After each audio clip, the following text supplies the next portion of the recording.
Pessoal, estamos de volta aqui ao curso de extensão universitária Análise de Regressão aplicada à Engenharia Florestal. Essa é a parte número 7, onde a gente vai trabalhar a modelagem de regressão módulo 2.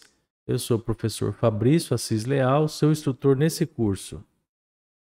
O conteúdo teórico dessa parte número 7 vai envolver o assunto de regressão com variáveis transformadas, regressão com variáveis dummy, logit e probit, logística e probabilística, regressão polinomial e exercícios da parte número 7. Bom, regressão com variáveis transformadas, né? O que é isso?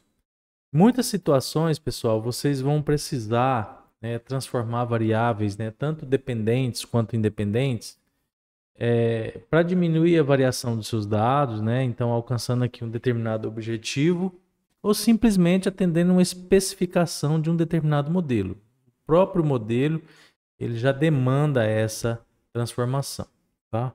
Neste caso aqui, ó, como vocês podem ver, esse modelo requer que a variável dependente seja transformada. Então, aquela que você mediu em campo, ela precisa ser transformada para ser aplicada no modelo, assim como essas outras variáveis aqui independentes, tá bom?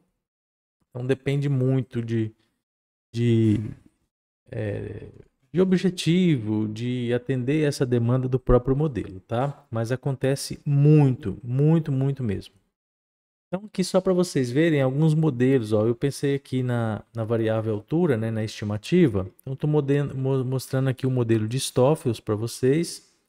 Note que a variável HT aqui ela é transformada, ó, beta 0 mais beta 1, que multiplica também a variável independente de DAP transformada. Tá? Então, existe essa demanda desse modelo. O modelo de Kurtz, ó, também, ó, variável dependente transformada. E variável aqui, ó, ela não é bem transformada, mas é um método também que, queira ou não, transforma aquela variável que você mediu em campo em outra, né? Que é o 1 sobre o DAP. A gente falou isso também em aulas passadas. Para a variável volume, ó, modelo de Rush, né? Linearização de volume aqui, né? Logaritmo natural do volume, que multiplica também o logaritmo natural do DAP. Brenac, ó, também, ó, volume, o DAP, e ó, 1 sobre DAP. Vendo? Então depende, às vezes não é só para aquele, para diminuir variância de dados ou alguma coisa, mas a especificação do modelo requer isso. Ó, o spur logarítmico aqui, ó, logaritmo. Também ele aplica aqui uma atualizaçãozinha aqui na variável dependente, e essa variável combinada que multiplica DAP ao quadrado vezes a altura total, ela também é aplicada aqui ao logaritmo, tá? E Schumacher e Hall, essa aqui é uma forma de linearização do modelo original de Schumacher, né, que ele é um modelo não linear. Então, aplicando a forma do logaritmo, é uma forma de linearizar o modelo, transformando as suas variáveis, tanto independentes quanto a variável dependente, tá, pessoal? Então, e o que que acontece, né? O que que a gente precisa fazer? Então, se você notar aqui, ó, essa coluna aqui veio de campo, ó. Árvore 1 é 10 metros, 12 metros e assim por diante.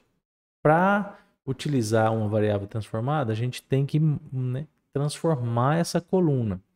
Então, o logaritmo natural desse número é 2,303. Mesma coisa para volume, ó. Esse volume aqui de 0,0290 metro cúbico, quando ele é transformado, ele vem para essa variável negativa, tá? Então não importa o valor que dá aqui, importa é que você atenda o pré-requisito do modelo e transforme essa variável para aí sim utilizar essas colunas aqui da variável transformada no ajuste da regressão de vocês, tá? E neste caso, vocês vão ver que existem algumas regrinhas para a gente, comparar esse tipo de equações ajustadas, desses modelos aqui com outros modelos, tá? Então é por isso que eu estou abordando essas variáveis transformadas com vocês. Então veja só, eu tenho dois modelos aqui, tá? Matemáticos. Isso aqui não é equação ainda porque não estão ajustados. Então, eu não tenho aqui os parâmetros, né, os coeficientes aqui ajustados. Então, note só, é o mesmo modelo, só que aqui ó, a variável dependente não está transformada e aqui as variáveis independentes estão transformadas. Aqui já é o contrário, ó. Todas estão transformadas, inclusive a variável independente.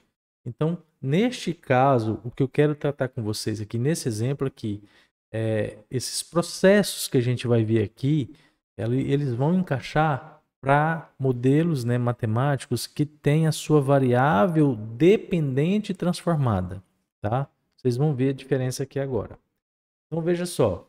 Aqui nós temos aqui os coeficientes ajustados, ó, o beta 0, o beta 1 e o beta 2, tá? Tá aqui os valores dele, as estatísticas e todos eles aqui, ó, significativos no modelo, né?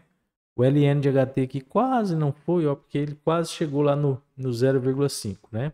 Se acrescentar aqui, né, aproximar aqui essa última casa, ele chega, mas enfim, isso aí é outro assunto. E note que quando a gente transforma essas variáveis, ó, os coeficientes são diferentes. Nota só, beta 0, beta 1 e beta 2, ó, tá vendo? Então, por quê? A matemática que muda em relação à variável dependente que foi transformada. Note aqui, ó, que todos eles foram significativos no modelo. Todos esses coeficientes aqui associados a essas variáveis foram significativos, tá? Então, ó, coeficiente, coeficiente diferente. Neste primeiro caso, como que a gente montaria essa equação? Beta 0, beta 1 que multiplica ln de DAP, mais beta 2 que multiplica ln de HT. Então, eu coloco aqui os coeficientes nos lugares deles. Lembre-se aqui, ó, aqui o modelo é mais, só que quando ele fizer o jogo de sinal aqui, esse sinal aqui vai ser menos, tá? Então, por isso que tem que ter essa atenção aqui. Você tem que colocar o valor do coeficiente com o seu sinal. Então, tá aqui, ó. Desse jeito aqui, eu já posso fazer a estimativa de volume. Por quê? Porque a variável dependente não está transformada. Quem está transformado aqui, ó, são só as variáveis independentes. Neste caso aqui, já muda um pouquinho o sistema. Para fazer a estimativa lá na planilha eletrônica, eu já tenho que colocar, ó, exponencial beta 0 que multiplica beta 1 mais a variável dependente mais a outra, tá? Colocando aqui os coeficientes, ó, ficaria nesse sentido, ó. Dessa forma aqui, ó, eu obtenho o volume na unidade original, tá? Então, olha só o que que muda aqui, ó. Esse ESP aqui, ó, de exponencial, ele já converte esse volume aqui, ó, transformado em logaritmo, para metro cúbico. Aqui eu não precisei fazer isso porque a variável volume não está transformada. Então, viu aqui as regrinhas que nós temos para fazer? E a gente não pode comparar isso aqui, ó, ou simplesmente montar uma equação como essa e estimar o volume para esse cenário, sendo que o valor que a gente vai encontrar não é de volume, tá? É do logaritmo natural do volume. Então, ele precisa ser convertido aqui para que seja dado a unidade correta a ele, tá? E o que que acontece? Geralmente, esses modelos logaritmos, eles precisam de uma aplicação do fator de correção de Meyer para diminuir a discrepância logarítmica nesses modelos, tá? É uma recomendação de Sprugel, né, de 1983, que nada mais é do que o exponencial de 0,5 que multiplica o quadrado médio do resíduo. Então, isso aqui a gente acha na análise de variância, certo? Então, o que que eu faço com esse valor? Quando eu descobri aqui, vou aplicar aqui que eu já mostro para vocês, ó.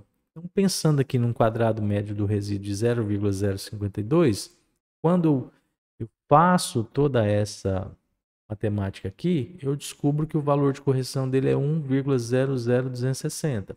Ele é muito pequeno, né? Que qualquer número que eu multiplico por 1 vai ser ele mesmo. Só que ele tem uns quebradinhos aqui que dão uma correção, né? Que é para diminuir essa discrepância aqui. Então, além dessa equação todinha aqui, ó, eu venho aqui no final e ainda multiplico por esse fator de correção, que é para diminuir essa discrepância nesses modelos que tem escala logarítmica, né? na variável dependente, tá bom, pessoal? Na calculadora, como que eu procedo? Shift mais o LN e na planilha eletrônica o Ezinho, chapeuzinho, 0,5 que multiplica o quadrado médio do resíduo lá da análise de variância. Então, com isso, eu já encontro aqui o fator de correção de Meyer. Então, como que eu faço isso para essa equação? Então, tá aqui, ó, né? Reescrevi a equação aqui com base nos coeficientes. E agora eu pego esse resultado e multiplico por esse fator de correção, 1,00260. O resultado é o volume estimado pela equação ajustada. Tá bom, pessoal? Então vocês viram que realmente, quando eu tenho um modelo de regressão, né, matemático, cuja variável dependente tem transformação, eu preciso fazer tudo isso aqui, tá? De fato, é necessário.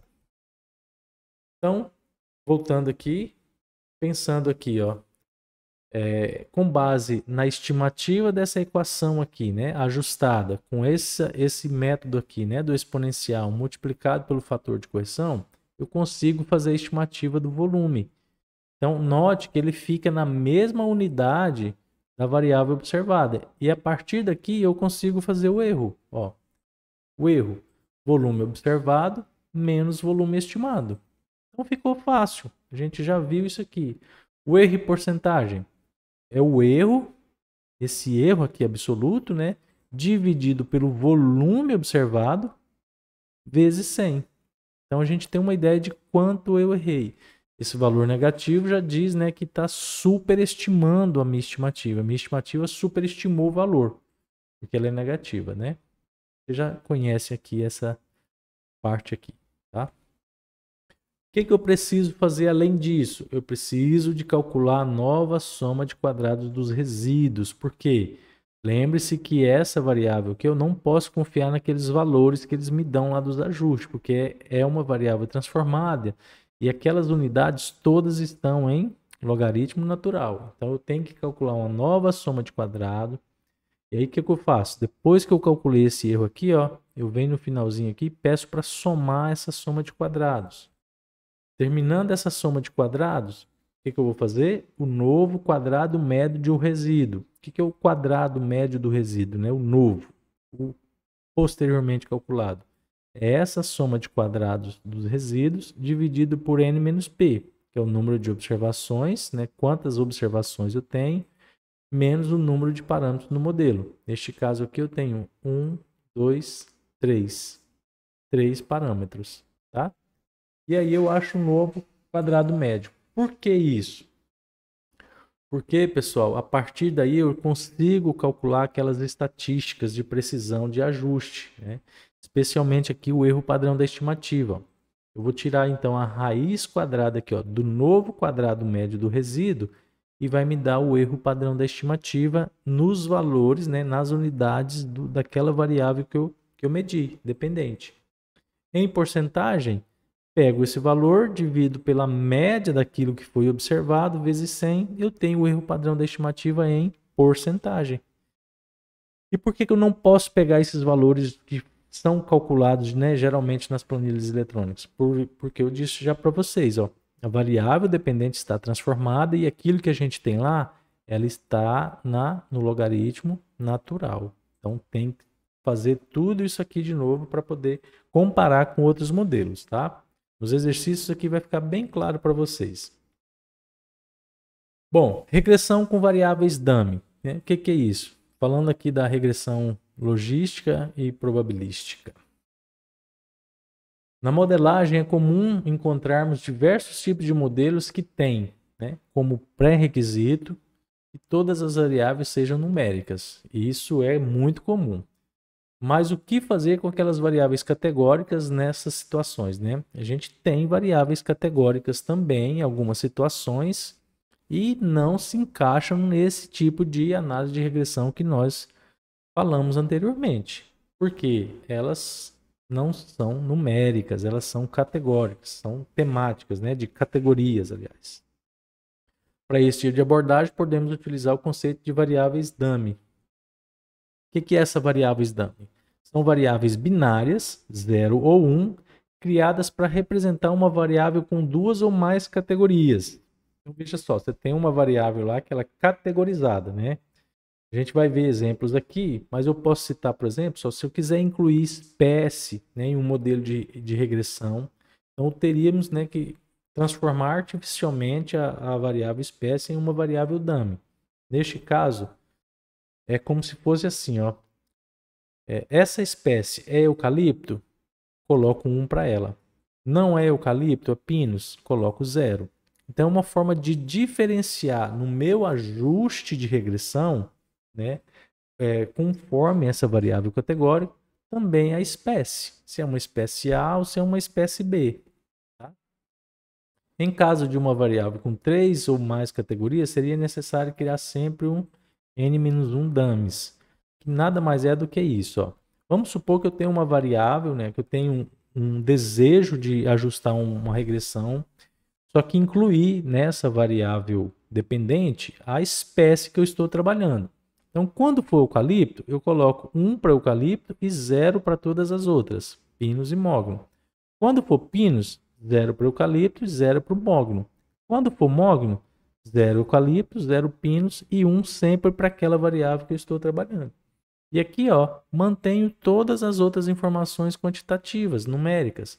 Meço o DAP, o HT, faço a estimativa do volume, como vocês já sabem, tá bom? Mas é uma forma de diferenciar e de ajustar um modelo para espécies, considerando aqui, ó, uma variável categórica, tá? A gente chama isso aqui de variável dummy, tá bom? 0 ou 1, binária. É ou não é? Então, isso aqui, ó, é variável categórica e isso aqui é variável quantitativa, tá? Então, por isso que agora a gente vai entrar num outro universo de modelos com a junção de variáveis categóricas. Antes a gente só via abordagem com variáveis quantitativas. Bom, quando usar? Elas devem ser utilizadas sempre que desejamos incluir variáveis categóricas em modelos e que aceitam apenas, em modelos que aceitam apenas variáveis numéricas. Então a gente tem que colocar 0 e 1 para ele poder aceitar. No primeiro cenário aqui, ó, imagina, ó, em problemas de inventário florestal, quando se tem uma amostra de N árvores de várias espécies, sendo N árvores do sítio 1, N2 árvores do sítio 2 e até NN árvores do último sítio. Então, esse problema pode ter as seguintes soluções. Imagine vocês, eu tenho muitas árvores, mas tenho sítios diferentes, né? O sítio é aquela capacidade que um ambiente tem de prover um pouco mais de recurso e dar uma qualidade melhor para aquelas florestas. Então, imagina só. O que eu faço aqui com sítios diferentes? Um modelo de regressão para cada sítio individualmente, né? Ou um modelo de regressão para todos os sítios coletivamente, considerando essa variável categórica, né? Sendo o sítio aqui essa variável categórica. Cenário 2. No inventário florestal, com uma amostra de árvores de várias espécies que apresentam formas diferenciadas. Então, árvores de várias espécies, né? Cada espécie se comportando conforme a sua fisiologia e natureza. Então, isso produz alterações no volume, obviamente. Então, o que eu posso adotar? Espécies semelhantes estão agrupadas para regressões comuns e as diferentes separadas. É uma forma de homogeneizar. Lembra aquilo que o nosso problema sempre é a diminuição da variância dos nossos dados? Diminuir a variância, a gente tem condição de ter um cenário mais propício para ter um ajuste melhor. Então, agrupo o que é semelhante, faço um ajuste também por espécie, tá? Igual que eu fiz um modelo para sítio, aqui eu faço um por espécie, tá? E o que é diferente eu trato separadamente. Ou um modelo de regressão é desejado para duas ou mais espécies semelhantes. E aí a gente pode escolher as espécies que são mais parecidas e também fazer. Tá? Então é só para mostrar para vocês aqui os cenários que a gente pode criar adotando variável categórica. Tá? De certa forma diferenciando os cenários que a gente quer ajustar. Então aqui é o texto... fala da regressão logística, né, que é uma forma que aborda, né, a variável dummy. Então, eu vou entrar aqui já num modelo de regressão que tem essa possibilidade, ou seja, com base na regressão logística, a gente pode adotar um modelo cuja a variável dependente é uma variável categórica, tá? Então, a regressão logística é uma técnica estatística que tem como objetivo produzir, a partir de um conjunto de observações, um modelo que permita a predição de valores tomados por uma variável categórica, frequentemente binária, 0 ou 1, a partir de uma série de variáveis explicativas, tá? Podem ser contínuas ou podem ser binárias também, não tem problema nenhum. Então, a regressão logística utiliza-se a curva logística para assim representar a relação entre a variável dependente e as dependentes. Eu já vou mostrar para você aqui como que é essa regressão. Os valores previstos, portanto, permanecem entre 0 e 1, sendo definidos pelos coeficientes estimados. O 0 ou 1 aqui, pessoal, na verdade, ele vai estimar para a gente uma probabilidade, tá? Esse 0 e 1 aqui, se eu multiplicar por 100, ele vai me dar uma escala de 0 a 100, tá? Então, ele vai me dar uma probabilidade daquele evento ocorrer, tá? Então, se você observar aqui, ó, essa é uma forma aqui da curva, né, da regressão logística. Nós temos aqui, ó, o nível de variável independente, se é baixo, se é alto, tá? Nesse eixo aqui é a nossa variável independente. E aqui a probabilidade do evento ocorrer, ó, de 0 a 1 ou 0 a 100, tá?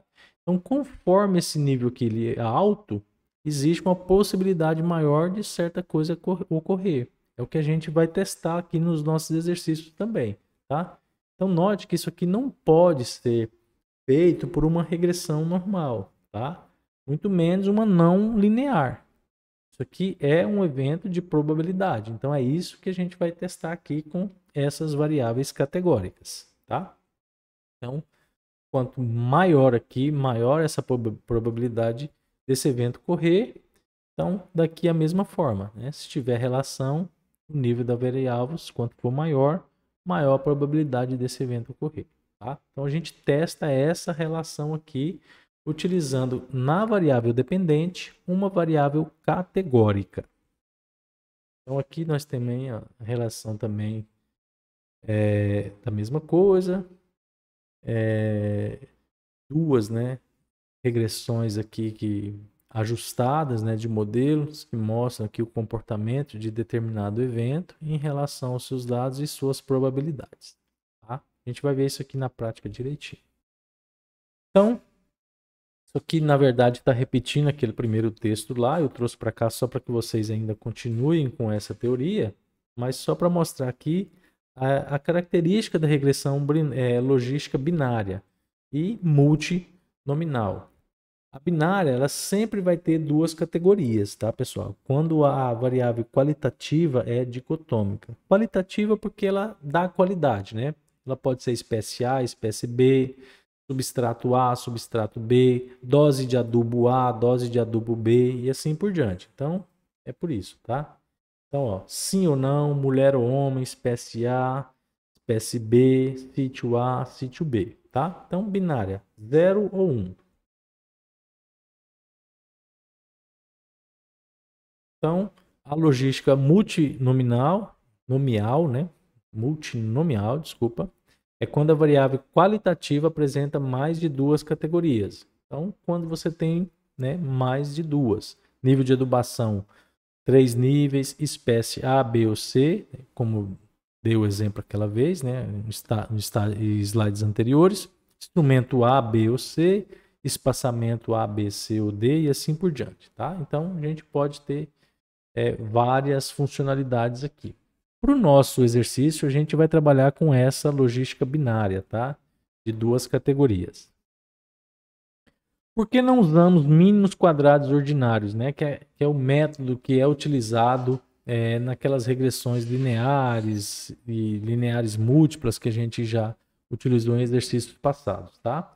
Simples, né, pessoal? Ó, a variável qualitativa categórica, ela não apresenta média nem variância, ela só é 0 e 1. Então, isso você não consegue obter estatísticas sobre esses valores delas, tá? Não podemos minimizar a somatória dos termos do erro ao quadrado, ou seja, somatória dos erros ao quadrado. É aquela diferença do observado menos o estimado, todo mundo somado ao quadrado. Tá? Isso aí não tem como minimizar por conta da natureza dessa variável quantitativa. E a regressão logística trabalha com base na estimativa por máxima verossimilhança. Então, ela utiliza outro método estatístico para fazer esses ajustes e não o mínimo de quadrados ordinários que a gente tem em regressões tradicionais lá. Então, esse aqui é o modelo, né, conhecido, né, logístico para fazer as estimativas. Então, geralmente ele é utilizado para esses recursos, né, especialmente quando a gente usa a variável dummy. Então, ele é um cálculo, né, de um valor z, é o conhecido como logito. Ele tem um alfa que representa a constante, que é o beta zero. Os betas aqui são os parâmetros estimados, o x as variáveis explicativas ou as variáveis independentes também. Tá? E o z não representa a variável dependente y, mas sim uma estimativa aqui da estatística, tá bom? E a regressão logística ela trabalha com o conceito de chances de ocorrência, né, de um evento. Então, nós temos aqui uma chance de ocorrer, ou seja, uma chance de um determinado fato ser explicado por uma determinada probabilidade ou a chance daquilo ocorrer. Tá?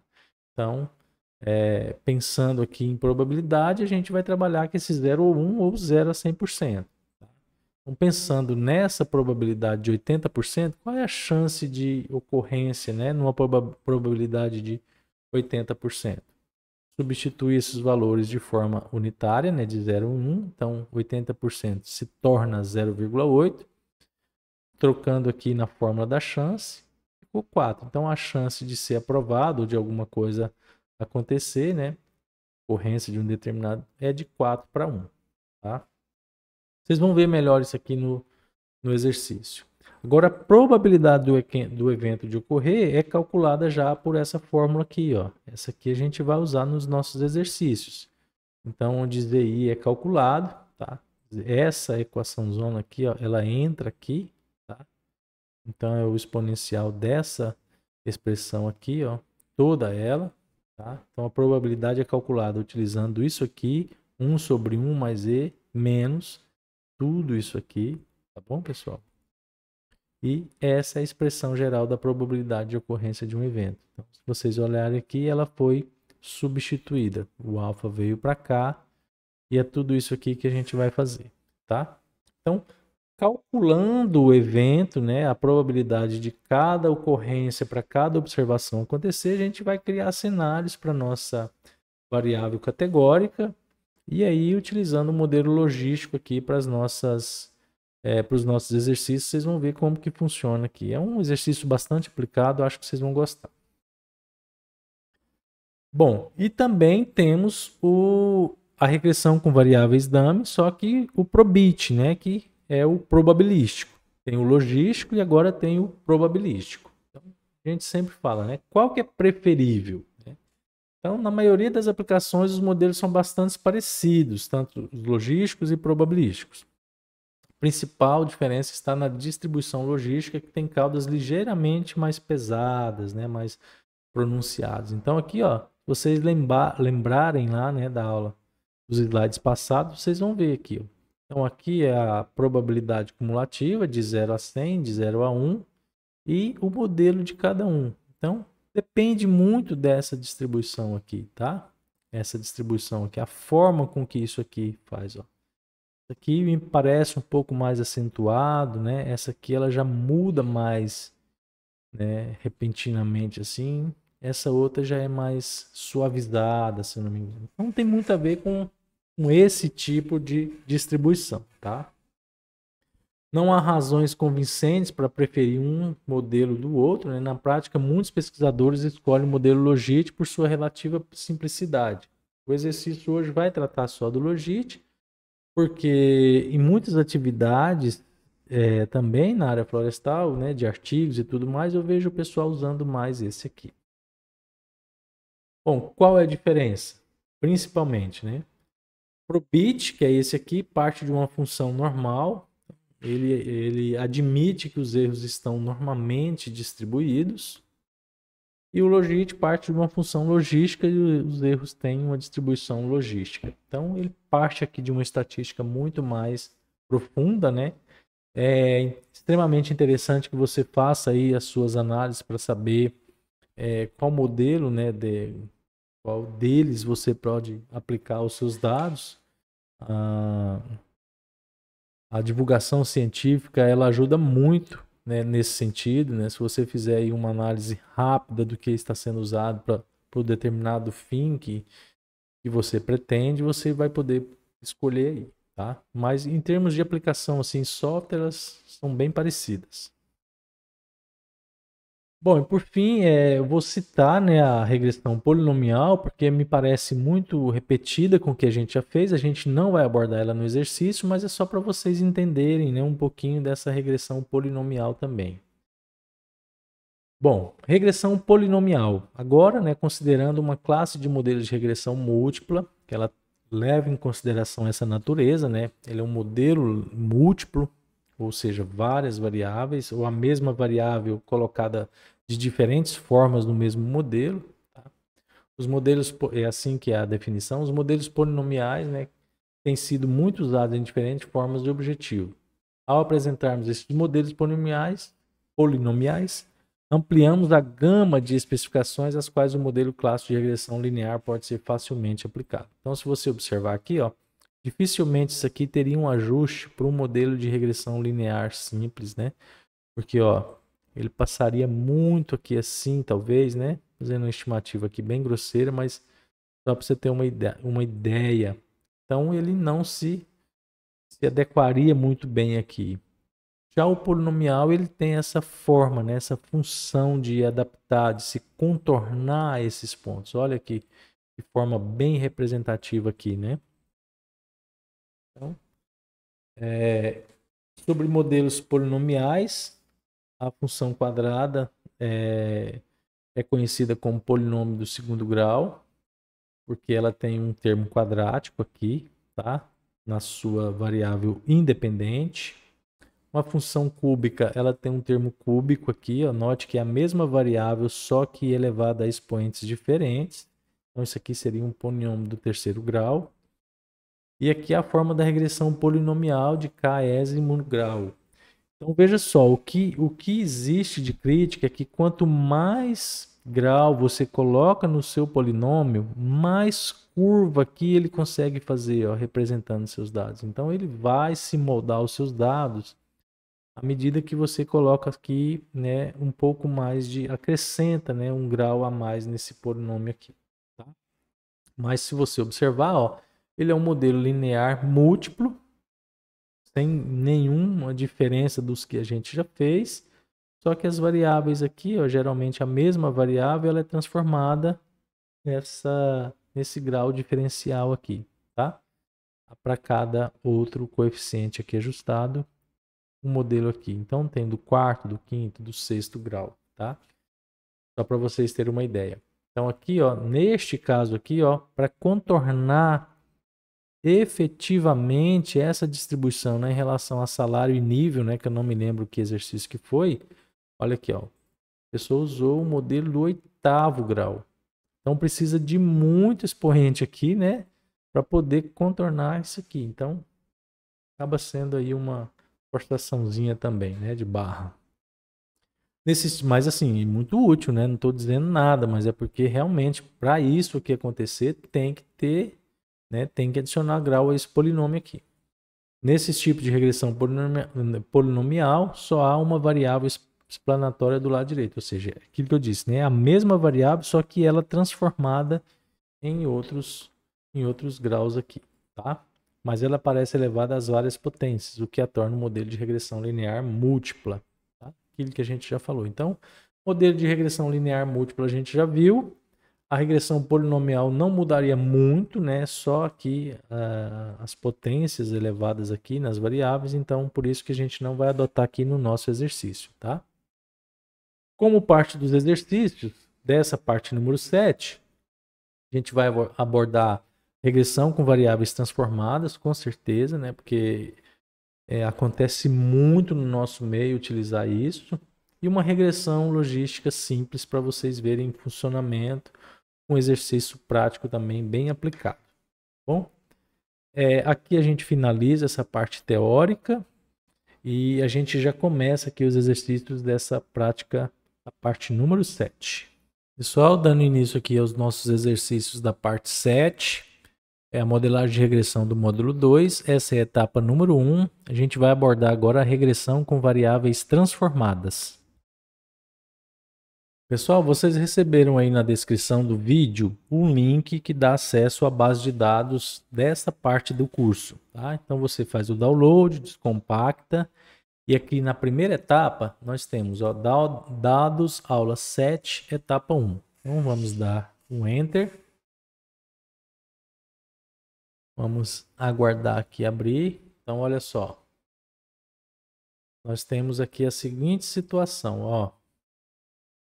Nós temos volume, tá? Como variável dependente. Nós temos aqui o DAP, que é o diâmetro, a altura do peito. Isso aqui é centímetros, tá? Pode colocar aqui só para não esquecer. E aqui a altura em metros, tá? Então a altura, ó, cada árvore tem o volume, o DAP e a altura. Então, segundo o modelo que nós vamos usar, nós vamos precisar utilizar o diâmetro e a altura para fazer a estimativa do volume, tá? Só que aqui, ó, ambas, né, as variáveis estão transformadas. Então, o que que a gente precisa fazer? Transformar as nossas variáveis aqui também para poder fazer as estimativas, tá bom? Então, vocês receberam aí o modelo, né, que é o Schumacher e Hall logaritmo. Eu vou apagar aqui, tá? Que a gente já sabe. Vou deixar ele por enquanto aqui. Não vai fazer diferença não. Vou ver se diminui aqui.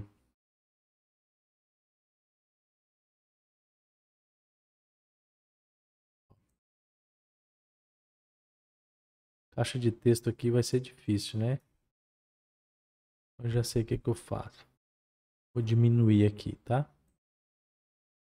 Então, isso é o que a gente tem. Então, o que a gente vai fazer? Vou criar 3 colunas aqui. Simplesmente, ó. ln de vol, ln de DAP, ln de HT. Para atender a especificação do modelo, tá, pessoal? Olha só, estou atendendo a especificação do modelo. Então, ó, igual. Deixa eu ver se está muito. Eu consigo aumentar aqui para ver se fica melhor para vocês, ó. Igual, ó, ln, abro parêntese e clico na variável. Fecho e dou enter. Ó, aqui. Posso deixar 5 casas. Como para esses modelos aqui eu também vou fazer a mesma coisa para essas variáveis, então eu vou clicar e arrastar para o lado. Ó. Ele vai fazer ln daqui e vai fazer ln para cá. O que eu vou fazer? Selecionar tudo e clicar 2 vezes. Então aqui, pessoal, ó, vou usar só 2 casas porque é centímetro. Não, aqui já foi aqui a relação de centímetro para DAP, tá? Aqui agora é outra unidade, ó, tá em logaritmo natural do diâmetro. Então, já mudou aqui a concorrência, tá? Vou colocar essa cor aqui para mostrar que é isso que a gente está trabalhando, tá? Vou deixar isso aqui. A gente sempre ter ele como referência, tá? Para você saber que modelo que você vai ajustar. Neste caso, é esse modelo. Então, primeira coisa, atender os pré-requisitos do modelo. Atendemos, transformamos as variáveis que precisamos transformar para atender a especificação do modelo, tá? Então, o que a gente vai fazer agora? A gente vai fazer a estimativa. É um modelo linear, tá vendo? Então, vou vir em dados, análise de dados, regressão, ok. Qual que é o meu Y aqui, pessoal? O LN de volume, tá vendo? LN de volume. Então, clico aqui, Ctrl Shift, setinha para baixo. Não deixou. Ctrl Shift, setinha para baixo. Não deixou porque eu acho que eu selecionei aqui. Eu seleciono aqui, ó. São 42 árvores, tá, pessoal? E x, qual é? Essas duas. Então, como elas já estão na ordem correta que aparece aqui, eu já vou selecionar assim. Ctrl Shift, setinha para baixo, não está deixando. Talvez seja essa caixa aí, né, que ele está estranhando. Então, seleciona as duas colunas e pronto, ó. Então, tem rótulos. Na nova planilha eu vou colocar regressão. Não vou colocar resíduos, nada não, tá, pessoal? A gente vai ter que recalcular tudo mesmo. Então, eu vou colocar OK. Então, já veio para cá. Vou trazer para cá. Vamos analisar. Ó, pessoal, como aquilo que eu expliquei, né? Como o nosso modelo aqui, ó, é todo transformado, todo, ó.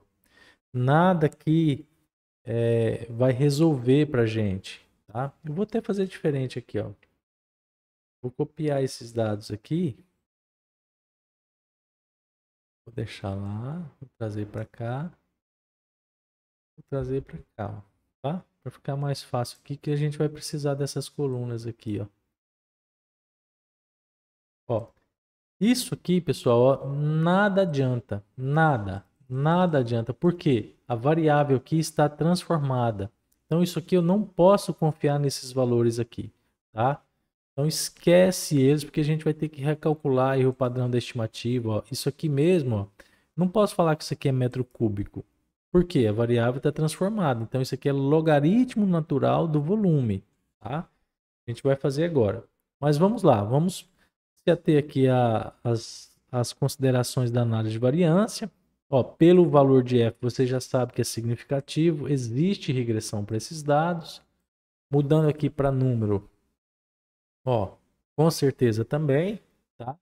Então, professor, mas aqui eu preciso transformar? Não, aqui não precisa porque a análise de variância é em relação à naturalidade dos seus dados. A natureza aqui, ó, do seu modelo de regressão é assim, então aqui você avalia como tá. São só essas estatísticas de ajustes aqui, ó, e de precisão que a gente precisa mexer, tá? Mas aqui não tem nada o que fazer. Você pode avaliar da forma que está aqui. E aqui é a mesma coisa, ó.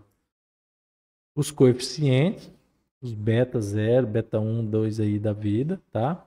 A estatística do T também, ó, pelos valores bem significativo. E aqui da mesma coisa, tá? Então, ó, tudo certo, pessoal. Aqui não tem nenhum senão, né? Tá tudo certo aqui. Então, o que que a gente vai fazer agora? Nós vamos fazer essa estimativa para, de fato, né, saber como que a gente está errando, transformar o que tem que ser transformado aqui e recalcular o que a gente precisa recalcular. Então, vou começar aqui abrindo aqui, ó, pondo mais umas duas casinhas aqui, umas duas colunas. Vou tirar isso, tá? Então, nós já temos aqui o modelo, os coeficientes, aliás, tá? Então, nós vamos encontrar o LN aqui, o LN não, ó, o volume estimado, tá? Depois nós vamos calcular o erro e o erro em porcentagem. Nós temos que fazer isso, certo? Então isso aqui, ó, tudo novo. Dessa forma aí. Vou deixar aqui. Ok. Então, para calcular esse volume estimado, lembra-se que eu tenho que calcular lá o fator de correção de Meyer, né, pessoal? Então, nós temos aqui, ó, quadrado médio do resíduo, que é com base nele que a gente vai colocar aqui, ó, fator Meyer, tá? O que é esse fator Meyer? Igual, vocês colocam o exponencial, que é aquele exinho, né? Deixa eu ver se eu acho a fórmula dele. Ah, não tá aqui. Tá aqui, ó. Eu achei aqui numa outra tela. Vou copiar aqui para vocês. Ver se ele vai vir bem. Opa. Então tá aí o fator de correção de Meyer. Igual exponencial 0,5 e multiplica o quadrado médio do resíduo. Essa é a fórmula. Então tá aqui, ó. Viu que ele é um fatorzinho que quase não influencia, mas tem gente que ainda usa, né, para esses modelos logarítmicos aqui. Então esse aqui é o fator de correção de Meyer, a gente vai utilizar para ele fazer essa correção do volume ajustado aqui para gente. Então vamos agora fazer a estimativa aqui do nosso volume. Igual, vou colocar aqui em cima porque ele vai ficar muito grande e aqui ele não vai tampar nenhuma informação aqui para nós, tá? Então, primeira coisa, exponencial, porque a variável aqui, ó, tá no ln. Então, o exponencial ele já vai transformar para metro cúbico, né? Ele já vai converter de volta a unidade original da nossa variável. Então, é isso. Vou pegar aqui, ó, beta 0, F4 mais beta 1, F4 que multiplica ln, tá? Variável é transformada, então tem que ser o ln, tá? Não, e aqui não tem como escapar. Então ln mais B2 F4 que multiplica o ln de HT. Tá vendo aqui nosso modelo? B1 que multiplica ln de DAP e B2 que multiplica ln de HT. Então vou fechar isso aqui dessa forma e vou multiplicar pelo fator de correção de Meyer. F4 nele também, porque quando eu arrastar, ele não pode sair daí. Então tá aqui, ó. Esse é o volume. Note que quando eu faço isso com exponencial, ele já traz para a unidade da variável que eu estou trabalhando, ó, volume. Olha aqui se eu tirar o exponencial aqui, ó. Ó. O volume estimado é em logaritmo natural do volume. Tá vendo? Ó, menos. Então, isso aqui não é interesse para mim. Então, por isso que eu ponho o exponencial. Ó, quando é exponencial, eu tiro dessa unidade aqui e volto para cá. Então, feito isso, ó. Pronto, pessoal. Já fizemos aqui ó, a nossa transformação e a estimativa aqui do volume com base naqueles coeficientes ajustados, tá? O que é o erro? Vocês já sabem. Observado menos o estimado. Ó. Ok. Vamos fazer a média aqui, pessoal, que a gente ainda não tem a média, né? A média do volume, ó. Igual média.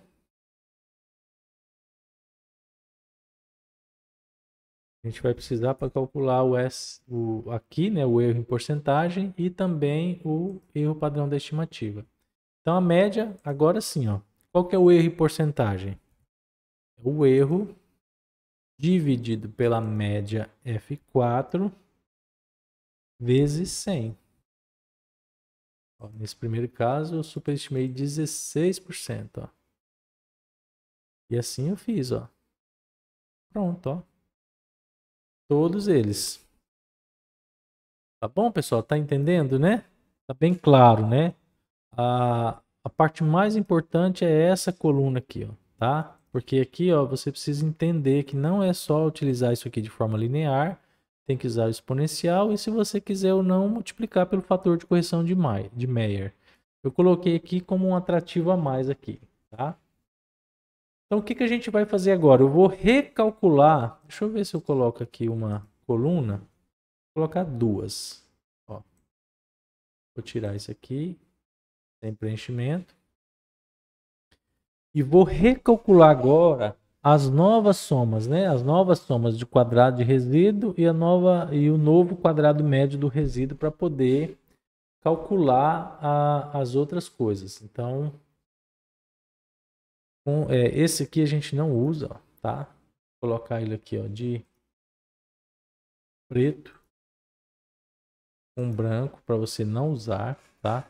E esses valores não podem ser usados porque eles estão nessa outra variável. Então, o que que a gente vai fazer? Vou calcular aqui, ó, nova soma de quadrado dos resíduos. Vou calcular novo quadrado médio do resíduo. Vou calcular o novo SYX. Esse sim em metro cúbico, porque esse aqui não está em metro cúbico. E o novo, na verdade não é novo porque ele não está calculado, né? Então é o SYX em porcentagem. Tá bom? Então vamos lá. O que é a nova soma de quadrados de resíduo? Nada mais é do que um soma quad do erro. Então, soma quad é a soma de quadrados do erro. Então, eu estou pegando cada valor desse, elevando a quadrado e somando, tá? Então aqui, ó. Fecho o parênteses e dou Enter. Aqui. Essa é a nova soma de quadrados. Vou colocar em negrito aqui para vocês verem. Vocês têm que fazer isso, tá, pessoal? Para esse modelo que tem a variável transformada, tá? Dependente. Tem que fazer isso em tudo aí para você poder comparar com outros que não têm essa variável transformada. Porque senão a comparação fica injusta. A unidade aqui não é a mesma, tá? É por isso que a gente faz isso. Então vamos lá. Nós vamos calcular agora novo quadrado médio do resíduo. Igual esse aqui dividido por N menos P. N é o número de observações, né? Então só para olhar aqui, ó, nós temos 42. Vai ser 42 menos agora, pessoal, o número de parâmetros do modelo. Quantos parâmetros nós temos? Nós temos 1, 2, 3. São coeficientes, né? Dá Enter. Então, esse aqui, ó, é a nova soma de quadrados do erro, tá? Só para vocês observarem aqui, ó. Olha só o quanto que tinha dado a soma de quadrado dos resíduos, né? Naquela variável 0,13. E olha quanto que deu, ó. 0,2. Tá vendo? 0,23. Então, por isso que a gente recalculou aqui. Tá? Aqui, ó. Novo quadrado médio do resíduo, 0,03. E agora, recalculado para as nossas unidades, 0,06. Certo? Então, ótimo. Agora, o que, que a gente vai calcular? O erro padrão da estimativa, que nada mais é do que a raiz da nova soma, do novo quadrado médio do resíduo. Né?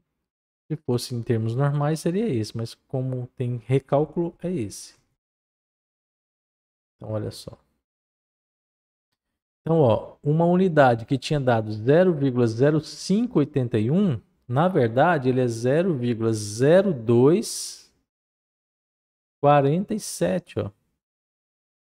Só para vocês terem uma ideia da discrepância, ó. Viu? Esse sim é o valor que vocês devem utilizar. E agora, em porcentagem, igual esse dividido pela média vezes 100.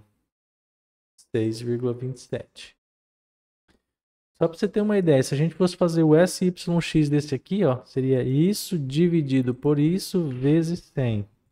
Olha o tanto que a gente ia errar, ó, falando que esse modelo está errando 14 e tantos por cento, sendo que, na verdade, ele erra só 6,27%.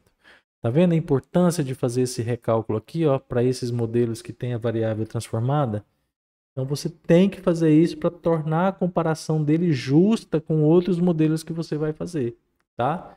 Então é isso que tem que ser feito, ó. Então a partir de agora é isso que vale, tá? São essas estatísticas aqui que vale para ser feito. E aqui, pessoal, ó, só para a gente finalizar essa parte aqui, ó, eu posso fazer o volume com um erro em porcentagem, vem inserir um gráfico de dispersão, colocar aqui os dois numa unidade só para a gente observar, né? 25, 25. Fazer um pouquinho para cá. Rótulos, a parte inferior.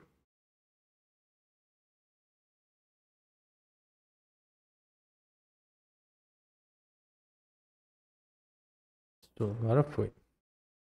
Pronto, ó. Então erro em porcentagem. Olha a distribuição dos nossos erros aí, ó. Aqui a variável observada e aqui o erro em porcentagem, ó. Note que na maioria dos casos, né, nosso erro ficou em torno aqui de 10% em relação aos valores observados, né? As nossas estimativas ficaram contornando e, né, um pouco mais de erro aqui, ó, para as árvores que têm um volume maior, se você observar, né, ó, à medida que as árvores vão tendo um volume maior, a gente começa a errar um pouco mais, ó, tá vendo? Aqui a gente já errou mais, ó, um pouco mais de 15%, né, superestimando, né, porque a parte negativa aqui a gente está superestimando e aqui a gente subestima, tá vendo? Então, o gráfico de resíduo também aqui para vocês observarem, avaliarem junto com as novas estatísticas aqui, tá? Que devem ser consideradas. Essas são de precisão, né? Tanto o erro padrão da estimativa quanto o gráfico aqui dá uma ideia. Mas só para vocês entenderem, né? A partir daqui tudo é normal, vocês podem calcular as outras coisas que nós já fizemos aí no curso. Mas só para mostrar que realmente, quando a gente tem, né, uma variável transformada aqui, ó, especialmente a variável dependente, né, a gente tem que fazer um passo a mais daquilo que a gente já fez. Tá bom, pessoal? Continuando, pessoal, agora na etapa número 2, a gente vai falar sobre a regressão logística simples. Bom, pessoal, para essa etapa, vocês vão acessar aqui a etapa número 2 do nosso curso. Vocês vão clicar sobre esse arquivo aqui, ó. Vamos aguardar ele abrir. Qual é o cenário aqui, pessoal? Nós temos aqui, ó, 25 pessoas. Nós temos aqui uma coluna chamada sucesso e uma coluna chamada meses de experiência, tá? Que é a nossa variável independente. O sucesso é a variável dependente. Note que ela só tem 0 e 1. E aqui são as 25 pessoas que fizeram parte desse trabalho, tá? Qual que é o cenário aqui, ó? Só para vocês entenderem.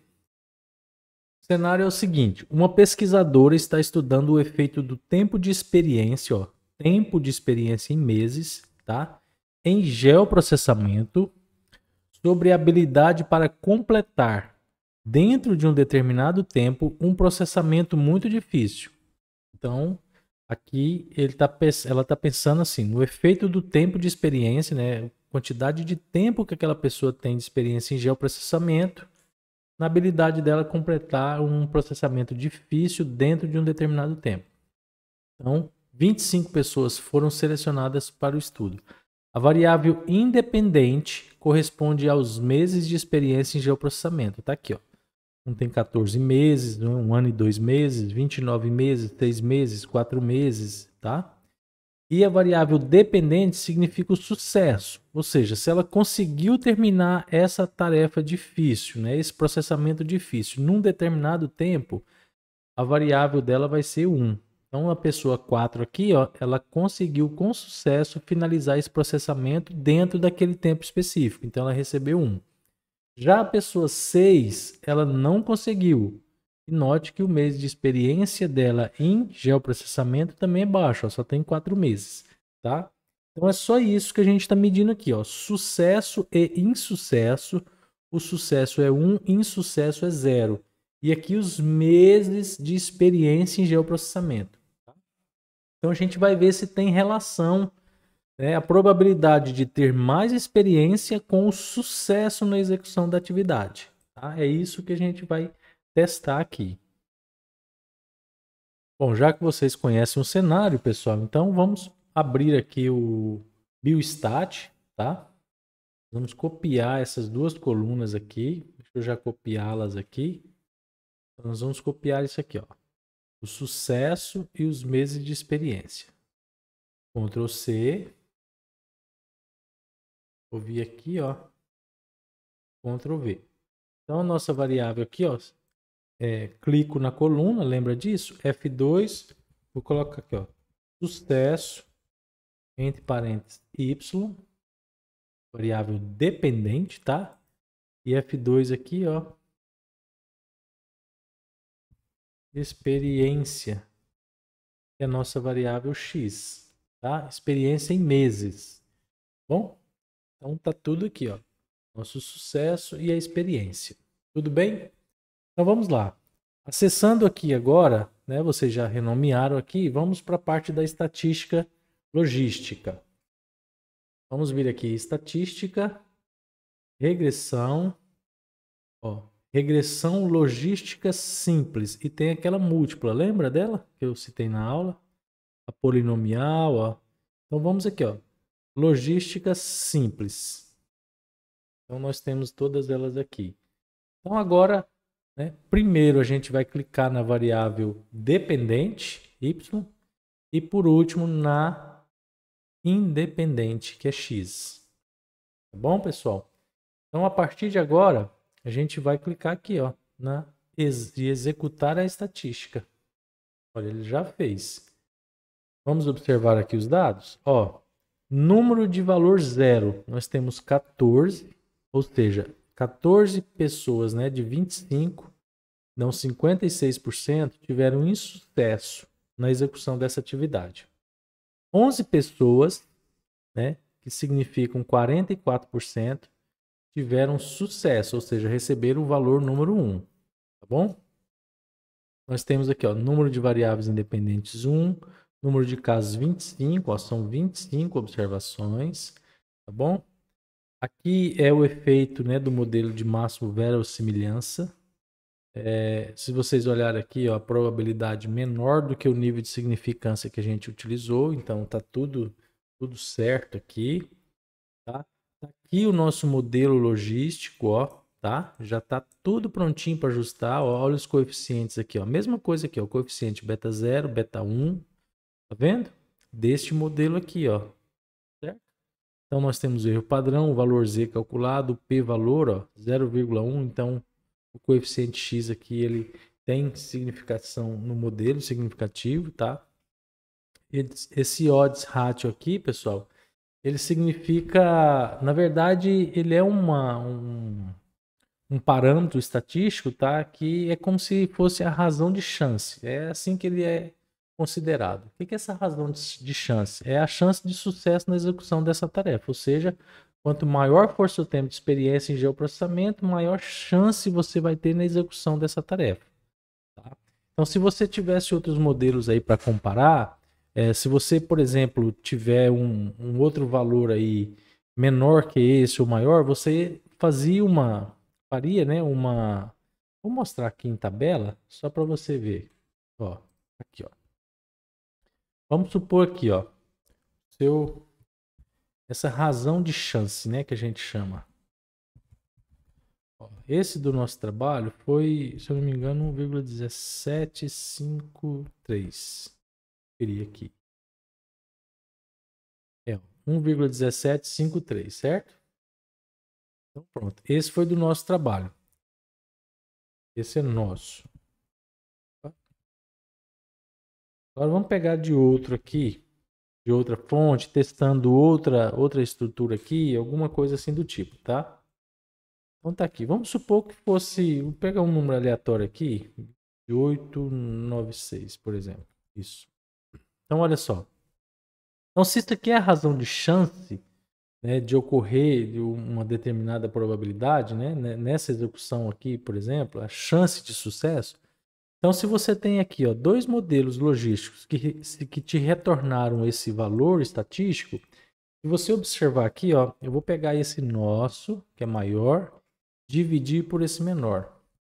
Olha só, nós temos, né, pelo menos aqui no nosso modelo, né, se mantivesse esse cenário, nós temos uma chance aqui, ó, 4 vezes maior, né, de executar essa função tendo mais experiência do que um outro cenário, por exemplo, ó, se desse um outro valor dessa estatística, tá? A simples divisão desse valor com o outro, ele te gera aqui, ó, um valor, né, um índice aqui, alguma coisa assim do tipo, para que você possa comparar quantas vezes esse valor seu foi maior, né, foi melhor do que esse outro, ou essa razão que explica, né, um determinado evento, neste caso aqui, os meses de experiência em geoprocessamento, 4 vezes maior, né, a possibilidade de executar uma tarefa bem feita. Então, na verdade, ele vai servir para isso. Então, aqui, o que ele está mostrando é isso, tá?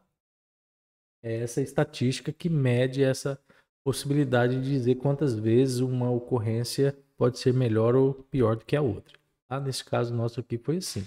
Então, está dentro aqui do intervalo de confiança, 95%, né, de probabilidade ou 5% de significância, que é o que a gente usa. Mas o importante está aqui, pessoal. Ó, esses coeficientes, tá, são ajustados e esse modelinho aqui, ó, que eu vou copiar. Vocês também copiem aí para a gente levar aqui, ó, para o nosso trabalho, porque aqui, ó, é que agora que a gente vai começar a fazer as nossas estatísticas aqui para ver se realmente existe, né, essa possibilidade de dizer que, de acordo com a quantidade de experiência, existe um sucesso aí para a execução da atividade. Voltando aqui, pessoal, ó, deixa eu chegar isso aqui um pouquinho para cá. Vou tirar isso aqui, tá? Vocês já entenderam. Levar para cá assim, para a gente ver. Precisar desses valores aqui, ó. Então, deixa eu colocar aqui, ó. Menos 3,0597, 0,01615, tá? Para a gente entender melhor aqui essa possibilidade. Vou chamar isso aqui de 0 e o beta 1 desse modelo logístico aqui, tá? Então, o que eu vou calcular agora? A probabilidade, né? X aqui, ó, tá? Qual que é essa probabilidade de ter mais experiências e ter sucesso? Então, nada mais é do que aplicar esse próprio modelo aqui, né? Esse modelo é associado àquele modelo da probabilidade, ó. Vou colocar ela aqui só para que vocês não tenham dúvida. Tá deixando? Deixa eu ver se ele vai deixar agora. Isso. Tá?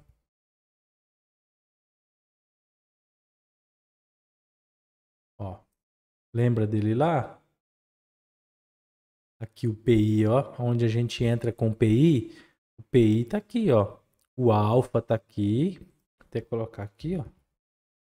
O alfa e o beta 1, tá? Ó. Então tem que calcular essa probabilidade agora.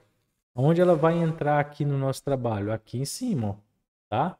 Então vou colocar, ó, igual, olha aqui, ó, 1, ele vai ser dividido por, vou abrir um parêntese para colocar essa parte de baixo aqui, tá? 1 mais o ESP, tá vendo? O ESP, vamos aqui abrir um parênteses, o ESP, tá? Agora sim, ó, menos, vamos abrir outro parêntese aqui para que a gente elimine aqui essa parte só do PI, tá? Que é o que a gente vai usar aqui, ó, a equação ajustada do PI aqui, ó. É isso que a gente obteve aqui da probabilidade. Então, menos, então agora o que vai entrar aqui, ó? O beta 0, F4, mais o beta 1,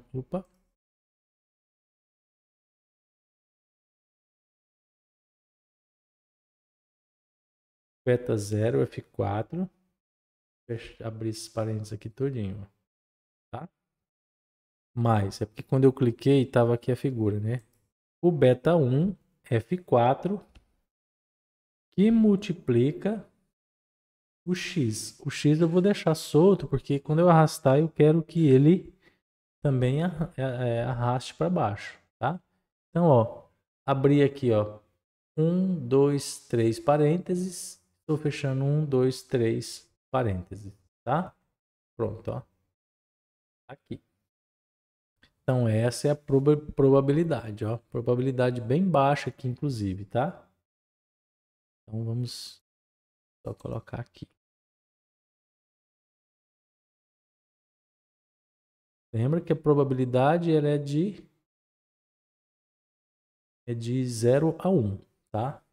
Então, só conferindo aqui, ó, 1 dividido por, abre parênteses, 1 mais ESP, abre parênteses, menos, abre parênteses, beta 0, mais beta 1 e multiplica x. Então, foi isso que a gente fez, ó. Tá vendo? Agora, vamos fazer aqui o probabilidade em porcentagem. A probabilidade de x%, que é igual essa aqui vezes 100. Então, ó.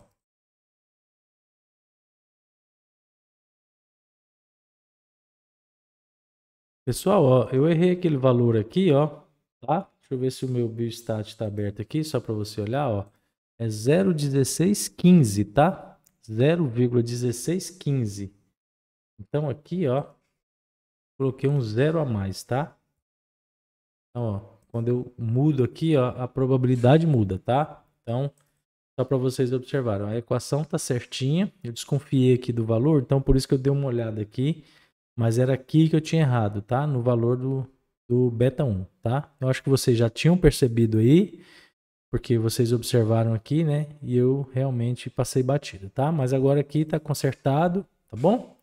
Você deve ter feito aí desde o início, certo? Então tá aqui a probabilidade, ó. Passo para todos.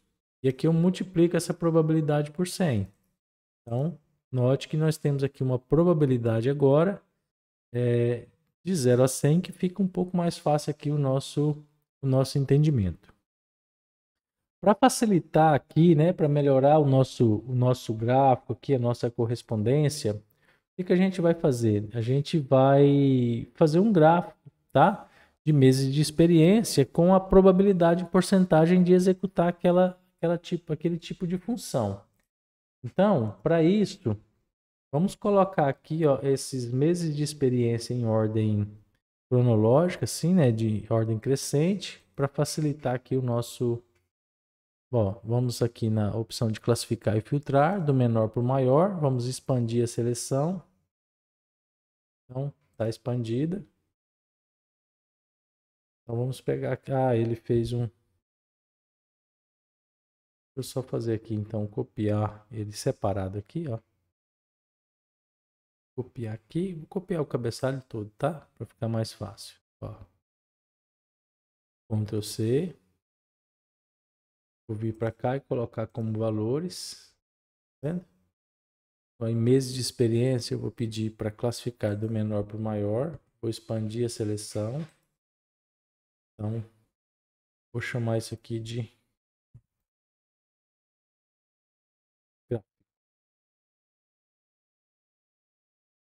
vou colocar aqui, ó, valor menor, tá? Só para vocês observarem, ó, já nota que a probabilidade de que tem menos experiência, ó, já é maior. E à medida que você tem mais experiência, ó, você tem um pouco mais de probabilidade de executar a tarefa, tá? Então, esse modelo logístico serviu para ver isso. Ó. Vamos separar, vamos selecionar essa coluna, essa aqui também, ó, com o Ctrl apertado, tá? Você seleciona, vem aqui inserir, vamos aqui na linha, vamos aqui, ó, nessa aqui, ó. Isso. Então, essa primeira aqui é dos meses de experiência, eu não preciso dela. Vou ficar aqui só com essa aqui de porcentagem, ó, para vocês verem. Então, ó, vai até 100, né? Aqui a probabilidade. Deixa eu editar os valores aqui. Eu não sei se o de vocês também apareceu.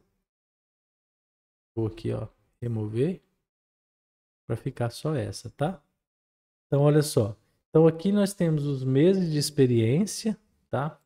Até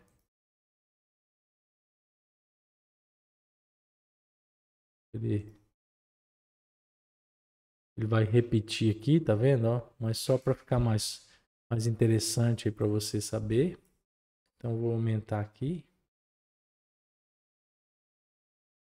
Então, aqui, ó, a vantagem, né, dessa variável categórica aqui, no nosso caso, foi mostrar aqui, né, em termos de porcentagem, e à medida que o tempo passa aqui, ó, em termos de experiência, nós temos uma probabilidade maior de executar, né, de finalizar aquela tarefa de geoprocessamento difícil num período de tempo. Então, desse lado esquerdo aqui nós temos a probabilidade e aqui os meses, tá? Aqui não é desse eixo, tá? Isso aqui é a probabilidade, tá bom? Aqui são meses de experiência. Vocês podem vir aqui, ó, no título dos eixos, pode colocar aqui, ó, meses de experiência. É a mesma coisa. Probabilidade. Bom, porcentagem. Então, olha só. Então, existe sim, né? De acordo com esse modelo nosso aqui, ó. Existe essa probabilidade maior de quanto mais experiência você tem, mais sucesso você vai ter, né? Na execução daquela tarefa lá. Tá bom, pessoal? Então, esse foi o modelo logístico, ó, vocês viram, né? Nada mais é do que calcular a probabilidade com base em variáveis categóricas, ó, foi o que a gente usou, né? Variáveis dummy, 0 ou 1, e aqui a gente usou meses de experiência. Bom, pessoal, para finalizar aqui, ó, os exercícios da parte 7, para aqueles que têm, né, interesse no certificado ao final do curso, eu vou mostrar qual vai ser a entrega do relatório aqui da parte 7. Pessoal, para a etapa 1, ó, basta vocês mostrarem aqui, né, o ambiente de vocês aqui, o ajuste de regressão, o gráfico, né? O gráfico aqui de resíduos. E aqui a nova soma de quadrados de vocês calculada e a nova soma do quadrado médio do resíduo também. Um print aqui já é suficiente, tá certo? Já a etapa 2, pessoal, a etapa 2 vocês podem, né? Peguei o gráfico daqui, né? Copiei e colei na planilha aqui para ficar num ambiente só. Então, outro print aqui também já é suficiente, tá? Vocês podem mandar esse print aqui junto no relatório de vocês, tá? Esse da etapa 2 para a gente já habilitar aqui os certificados para vocês que entregam regularmente os exercícios, certo? Pessoal, a gente vai ficar aqui nessa parte 7 e até a próxima.